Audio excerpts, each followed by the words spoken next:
Hello guys, कैसे हैं आप लोग। आज हम दी लेजेंड ऑफ कैवलरी के एक और नए एपिसोड के साथ आ गए हैं। तो अभी तक जिसने हमारे चैनल को सब्सक्राइब नहीं किया तो चैनल को सब्सक्राइब कर दे और वीडियो को भी लाइक कर दें। तो चलिए वीडियो को शुरू करते हैं। जैसा कि लास्ट एपिसोड के एंड में हमने देखा था कि वो यंग मास्टर छत के ऊपर बैठा होता है और उसका मास्टर उसके पास आता है और उससे पूछता है कि तुम रो क्यों रहे हो, तुम्हें दर्द हो रहा है उस फाइट के बाद। तो वो यंग मास्टर कहता है कि नहीं, मैं फाइट से नहीं डर रहा, बल्कि मैं तो यहाँ सोने आया था, मुझे नींद आई है इसीलिए मैं यहाँ पर बैठा हूँ। तो मास्टर कहता है कि अगर तुम्हें नींद आई थी तो तुम कहीं और जाके सो जाते, बल्कि यहाँ छत पे चुपके से बैठकर रोने नहीं लगते। यहाँ यंग मास्टर कहता है कि नहीं मास्टर, आप चिंता मत करें मेरी। तो मास्टर उससे कहता है कि क्या तुम पागल हो, तुम्हारी चिंता होती है मुझे, वैसे भी तुम्हारी जिम्मेदारी मेरे ऊपर सौंपी गई है और अभी तक तुमने मुझसे ये नहीं सीखा कि मैं आज तक नहीं रोया, बल्कि अपनी तकलीफों को बर्दाश्त ही करता रहा हूँ। तो तभी वो यंग मास्टर गुस्से में कहता है कि आपको मेरे पिता ने सिर्फ जिम्मेदारी सौंपी है और ये नहीं कहा कि आप मेरे बड़े बन। अभी वो मास्टर कहता है कि तुम्हारा पिता बेन ब्याओ एक बहुत ही अच्छा स्कॉलर था। अभी वो यंग मास्टर कहता है कि आप मुझे जानते हैं कि मैं कौन हूँ। वो मास्टर कहता है कि हाँ, मैं तुम्हें काफी अरसे से ही नोट कर रहा था और तुमने जिस पृथ्वी पे जन्म लिया है ये पृथ्वी सिर्फ मौत का गढ़ है और तुम्हें इस मौत के गढ़ में अपने आप को सरवाइव करना है और मरना किसी भी हालत में नहीं है और मुश्किलात तुम पर आती रहेंगी, मगर तुमने इन सारी मुश्किलों को सख्त मुकाबला देकर अपने से दूर भगाना है। अब यंग मास्टर पूछता है कि डेथ का इरा कैसे। तो वो मास्टर बताता है कि इस डेथ के इरा का मतलब ये है कि लोग यहाँ खौफ से मर जाते हैं कि कोई मुझे मार ना दे, या कोई किसी से डर के मर जाता है। तो तुम्हें अपनी पूरी बहादुरी से मरना है और जब तुम्हारी आखिरी सांस हो तो तब भी तुमने लड़के ही मरना है। वो यंग मास्टर कहता है कि अगर मैं डर के भी जीऊँ तो मैं काफी ज्यादा अरसा जी लूंगा और अगर मैं बहादुरी से जीऊँ तो मेरी जिंदगी कुछ ही दिनों की होगी। मास्टर उससे कहता है कि एक मिसाल मेरे बड़ों ने मुझे दी थी कि शेर की एक दिन की जिंदगी गीदड़ों की 1000 साल की जिंदगी से बेहतर है। अभी वो मास्टर उसको एक स्टोरी सुनाने लग जाता है और बताता है कि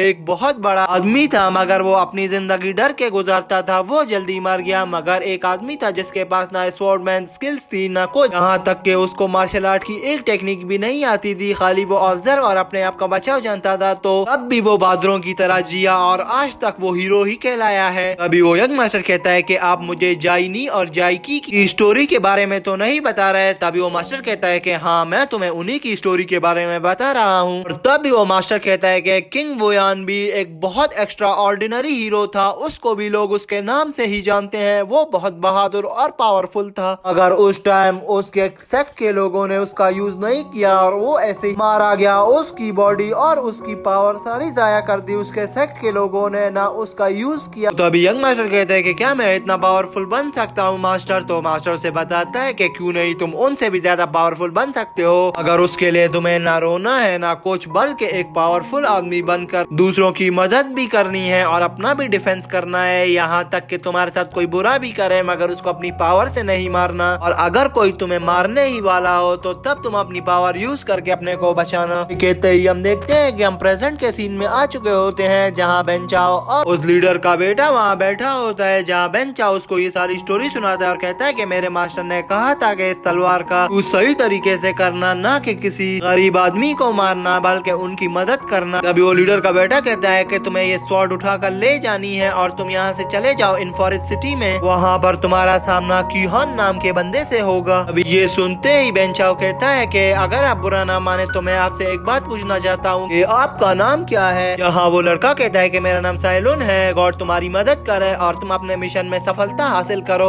कहते ही साइलोन वहाँ से चला जाता है और सीन चेंज होता है, हमें सुबह का समय दिखाया जाता है, जहाँ हम देखते हैं हाँ बेन चाओ पूछ रहा होता है कि आयरन फॉर सिटी में कौन सबसे ज्यादा पावरफुल है। तो वो आदमी उसको बताता है कि वहाँ को जो सबसे बड़ा पहले से वो वहाँ ड्यूटी करता है, उसका नाम हुशिकी है, मैं उसको अभी मैसेज भेज दूंगा कि आप वहाँ आ रहे हैं, वो आपका ख्याल रखेगा। तो तभी बेन चाओ उससे कहता है कि नहीं, ये जर्नी मेरी अकेले की है, मेरा कोई इधर ख्याल रखने वाला नहीं हो, बल्कि मैं इस जर्नी से एक्सपीरियंस हासिल करूँ और अपनी टेक्निक का यूज करना जान सकूँ। वो उस आदमी से कहता है कि अब तुम जा सकते हो और हम देखते हैं कि वो आदमी वहाँ से चला जाता है। अभी हम देखते हैं कि जैसे ही वो आदमी जानता है वहाँ पर बेन चाओ और उसकी सिस्टर खड़े होते हैं। बेन चाओ की सिस्टर उसको एक थप्पड़ मारते हुए कहती है कि क्या तुम पागल हो गए हो, तुम इसे एक हेयर ब्रश से आगे जाओगे और वहाँ फाइट करोगे। यहाँ बेन चाओ कहता है कि हाँ, मैं आगे इसी की मदद से जाऊंगा और जहाँ तक इसने मेरा साथ दिया मैं वहाँ तक जाऊंगा, वरना मैं पैलेस में जाकर उस आदमी की मदद ले लूंगा। तो अभी हम देखते हैं कि वो बातें कर ही रहे होते हैं कि वहाँ बहुत जोर जोर से बेल बजना शुरू हो जाती है, जहाँ वो लड़की कहती है कि ये कैसी आवाज है। तो बेन चाओ कहता है कि खामोश हो जाओ, ये बेल बेल की आवाज नहीं बल्कि कोई यहाँ पर स्वॉर्ड बना रहा है। तो तभी हम देखते हैं कि हमें दिखाया जाता है कि कोई आदमी वहाँ पर स्वॉर्ड बना रहा होता है। तभी मिस्टर बेन कहता है कि